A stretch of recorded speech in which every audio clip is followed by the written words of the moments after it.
அஸ்ஸலாமு அலைக்கும் வரஹ்மத்துல்லாஹி வபரகாத்துஹு. நபி ஸல்லல்லாஹு அலைஹி வஸல்லம் அவர்கள் லைலத்துல் கத்ரை கடைசி 10 இரவுகளில் தேடுங்க அப்படின்னு சொல்லிட்டாங்க. 27 மட்டும் தான் வரும் அப்படின்னு நம்மளா ஒன்று இமேஜின் பண்ணிக்கிட்டு அன்னைக்கு மட்டும் தொழுறதுல, அன்னைக்கு மட்டும் கொண்டாடுறதுல எந்த ஒரு யூஸும் இல்லை.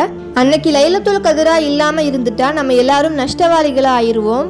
அப்போ அதை நம்ம யோசிச்சு பார்க்கணும். நபி ஸல்லல்லாஹு அலைஹி வஸல்லம் அவங்க சொல்றாங்க, ஒவ்வொரு பிதாத்களும் வழிகேடுகள் நரகத்தில் கொண்டு சேர்க்கும் அப்படின்னு சொல்றாங்க.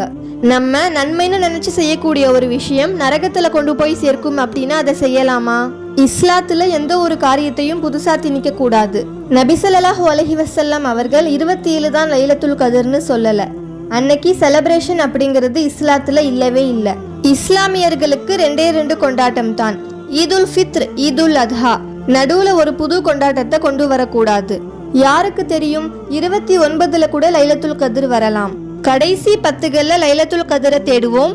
27 கொண்டாட்டங்களை நம்ம செய்யாம இருப்போம். மார்க்கத்துல புதிதான காரியங்களை திணிக்காம, மார்க்கத்துல என்ன இருக்கோ அதன்படி ஃபாலோ பண்ணி அதன் மூலியமா சொர்க்கத்துக்கு போற மக்களாக நம்மள அல்லாஹ் ஆக்கட்டும். அஸ்ஸலாமு அலைக்கும் வரஹ்மத்துல்லாஹி வபரகாத்துஹு.